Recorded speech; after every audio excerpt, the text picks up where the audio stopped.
तुला माझ्याशी न बोलण्याचा, माझ्याकडे तोंड फिरवण्याचा पूर्ण अधिकार आहे मंजिरी. पण काही हवंय का?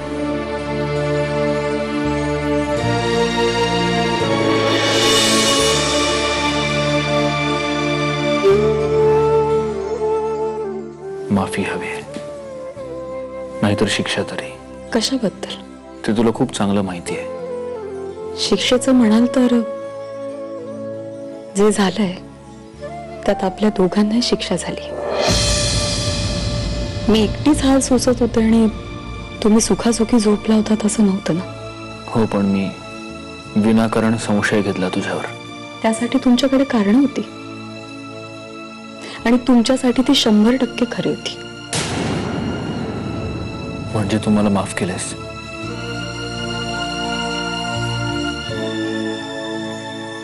तुम्हाला माफ करणारे मी कोण आहे? आणि माफ करायचं म्हणजे काय करायचं? जे झालं त्याआधी आपल्यात जे काही व्यवहार चालले होते ते तसेच आत्ताही सुरळीत चाललेत की. पण आपलं नातं फक्त व्यवहाराचं आहे का? तुझ्या चेहऱ्यावरचं हसू निघून गेलंय, डोळे विझल्यासारखे झालेत. एखाद्या यंत्रासारखी तू तुझी सगळी कर्तव्य पार पाडतेस, पण तुझा जीव कशातच नाहीये. आणि हे असं असणं मी समजू शकतो. त्यासाठी तू देशील ती शिक्षा मी भोगायला तयार आहे. एकदा नाही, 100दा भोगायला तयार आहे. पण मंजिरी, मला फक्त एक सांग, तुझ्या चेहऱ्यावरचं ते हसू परत आणण्यासाठी मी काय करू? आजारी माणसालाच आजाराचं औषध विचारताय तुम्ही. तुमचा प्रत्येक शब्द झेललाय मी. त्यासाठी या आधी तयार होते आणि आत्ताही तयार आहे. पण तुमच्या या प्रश्नाचं उत्तर नाहीये माझ्याकडे. आणि त्यासाठी तुम्हीच माफ करा मला.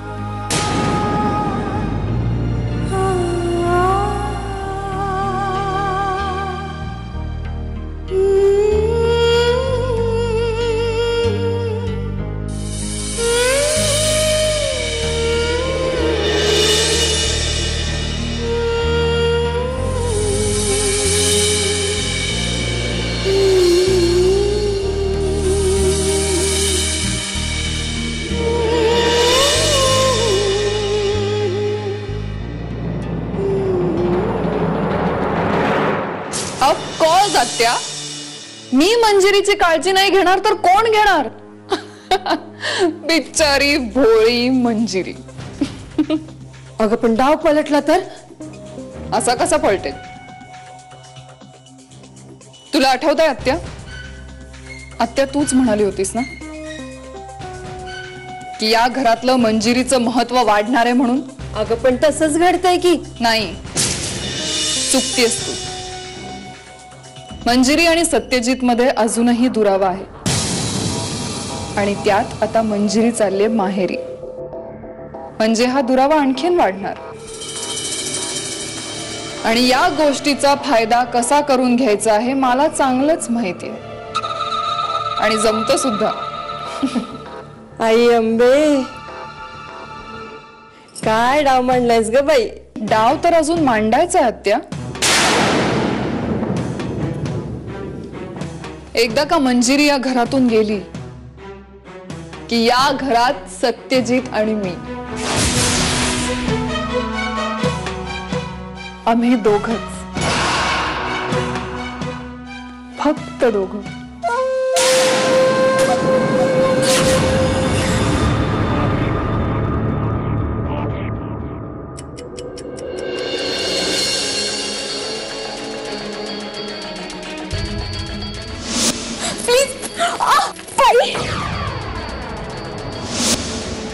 जोपर्यंत ही माझ्याशी खरं बोलत नाही तोपर्यंत हिना माझ्या नजरेसमोर दिसायचं नाही. आजपासून या मुलीला या घरात जागा. प्लीज प्लीज विश्वास ठेवा, मी खोटं नाही बोलले तुमच्याशी. मंजिरी,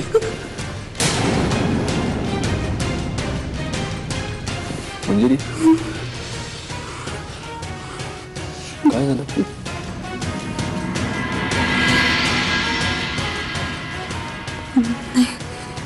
काही नाही.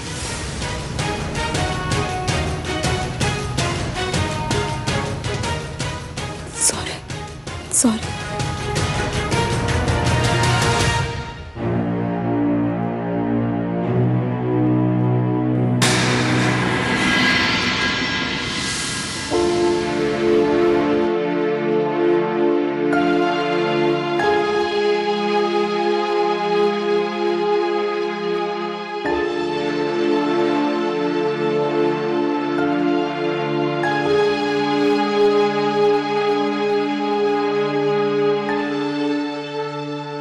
तू खूप मोठी चूक करतोय सत्यजित.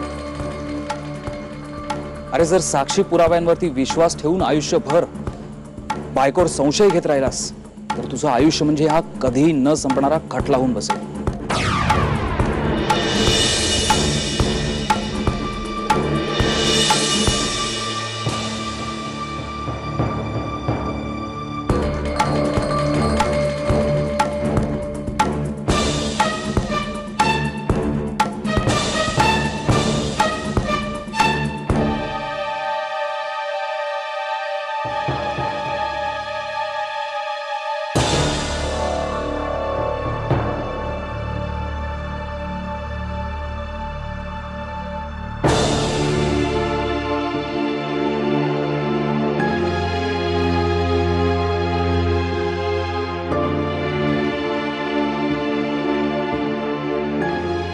आई लग्न केलं ना मी हिच्याशी. आणि ते लग्न करताना तिची रक्षा करण्याचं वचन दिलं देवा ब्राह्मणाच्या साक्षी. मग मी हिला कसं काय होईल.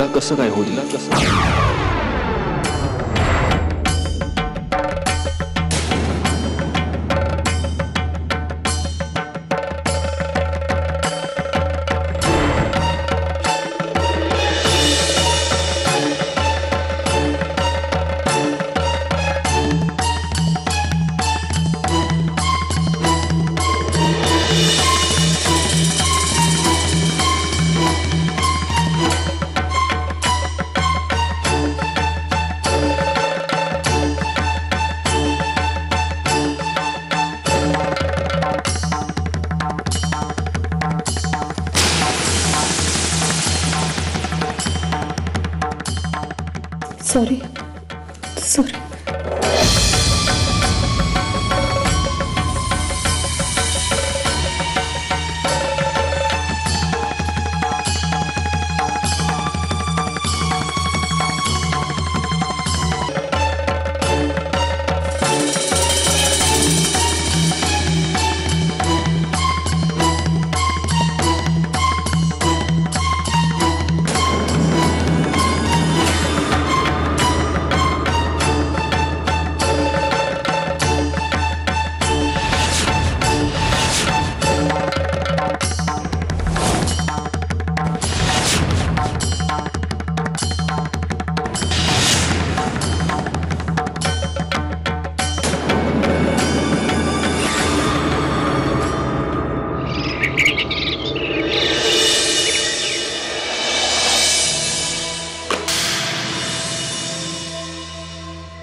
संपवून टाकता आलं तर काय? हे मी सुद्धा खूप विचार करून पाहिला आहे.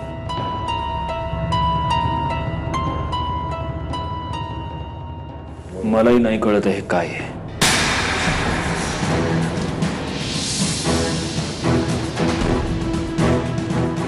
मला तर भीती वाटायला लागली आहे सगळ्याचीच.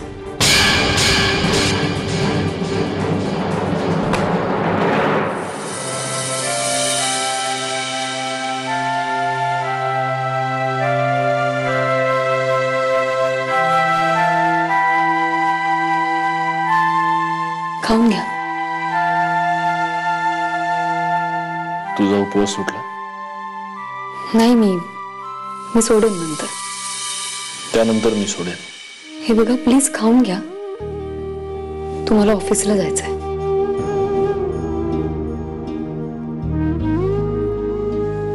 तूही माझ्या बरोबर उपवास सोडायचास.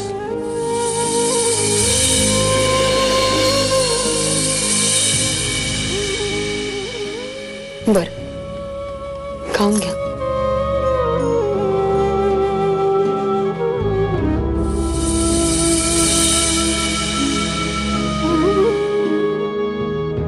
काय झालं?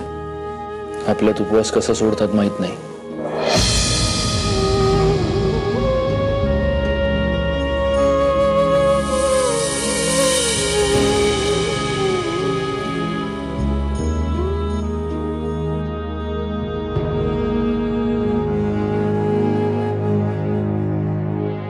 आता तुलाही उपवास सोडावा लागेल.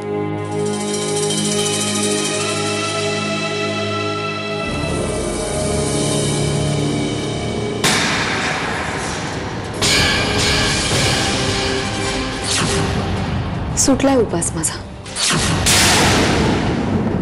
तुम्ही खाऊन घ्या, मी पाणी आणते तुमच्यासाठी.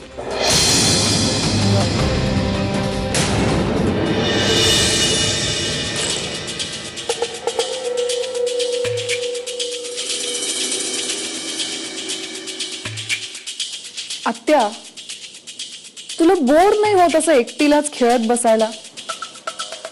सारखं सारखं घरात बसून तुझा जीव गुदमरत नाही?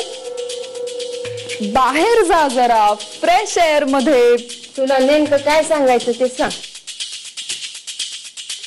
विसरलीस तू? आपलं काय ठरलं होतं? मंजिरी माहेरी गेल्यावर तू मावशीला घेऊन देवदर्शनाला.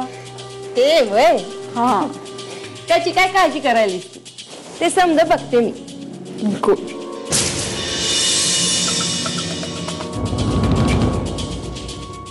प्रिया, मला तुला काही सांगायचंय. आता सांगण्यात नको वेळ वाया घालवू. आत्या चल, तुला बॅग पॅक नाही करायचे का? हे बघ, मंजिरी माहेरी जाईल, मी आणि वहिनी देवदर्शनाला जाऊ, त्यानंतर तू आणि सत्यजित, फक्त तुम्ही दोघं. अगं थोडा विचार कर. सगळा विचार केलाय मी. पण हे समज करून काय फायदा होणार आहे तुला? सत्यजित माझा होईल, फक्त एका रात्री पुरता. आत्या. तुला काय वाटतं? सत्यजित तुला त्याच्या बायकोच्या जागेवर बसवेल असं वाटतं होय तुला? होळी आहेस तू. नाही,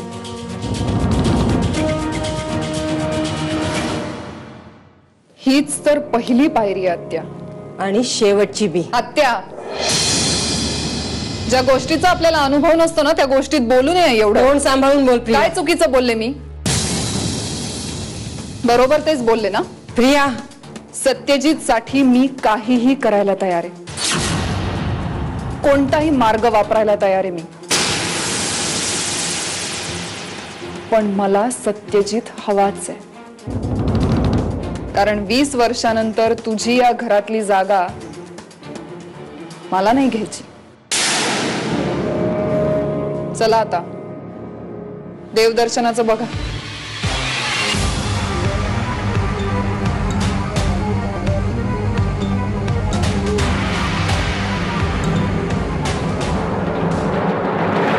उद्या सकाळी जाऊन सोडून ये तिला.